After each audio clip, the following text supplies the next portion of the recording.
विज्ञान से जुड़ी नवीनतम वीडियो को देखने के लिए चैनल की सदस्यता लेना ना भूलें और विज्ञान से संबंधित सभी वीडियो पर जानकारी लेने के लिए बेल आइकन जरूर दबाएं। दूर आकाश में उड़ता हवाई जहाज और पीछे निकलती सफेद लकीरें, इस दृश्य से अमूमन हर कोई परिचित है। इन सफेद लकीरों के नफा नुकसान जानने से पहले ये जानते हैं कि ये बनती कैसे है।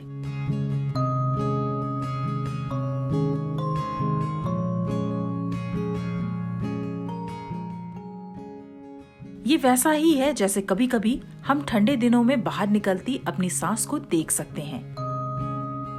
अक्सर ऊंचाई पर उड़ते विमान ऐसी लकीरें छोड़ते हैं। जिस ऊंचाई पर ये विमान उड़ते हैं वहाँ की हवा ठंडी और बहुत कम सघन होती है। जब इंजन से गर्म और आर्द्र कार्बन कणें बाहर निकलती हैं, तो बाहर की ठंडी हवा में उपस्थित वाष्प इन कणों पर संघनित हो जाती है। ये एक किस्म का बादल होता है जो लकीर के रूप में नजर आता है। इसे सघनन लकीर कहते हैं। ये बादल कुछ मिनटों से लेकर कई घंटों तक टिके रह सकते हैं। विमान से निकली सफेद लकीरों वाले ये बादल इतने झीने होते हैं कि सूर्य के प्रकाश को परावर्तित तो नहीं कर पाते, किंतु इनमें मौजूद बर्फ के कण ऊष्मा को कैद कर लेते हैं। इसकी वजह से तापमान में वृद्धि होती है। 2011 के एक अध्ययन में कहा गया है कि विमान जनित इन बादलों का वातावरण के गर्म होने में कुल प्रभाव उड्डयन उद्योग की शुरुआत से अभी तक विमानों द्वारा छोड़ी गई कार्बन डाइऑक्साइड की तुलना में काफी अधिक है। अनुमान ये है कि 2050 तक उड़ानों की संख्या चौगुनी हो जाएगी और परिणाम स्वरूप तापमान में और अधिक बढ़ोतरी होगी।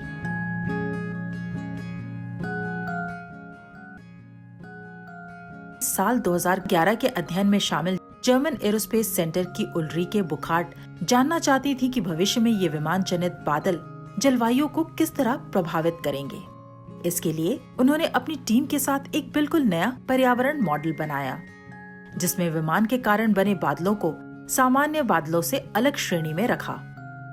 शोधकर्ताओं ने साल 2006 के लिए विश्व स्तर पर विमान जनित बादलों का मॉडल तैयार किया। फिर उन अनुमानों को देखा कि भविष्य में उड़ानें कितनी बढ़ेंगी और उनके कारण कितना उत्सर्जन होगा। इसके आधार पर 2050 की स्थिति की गणना की।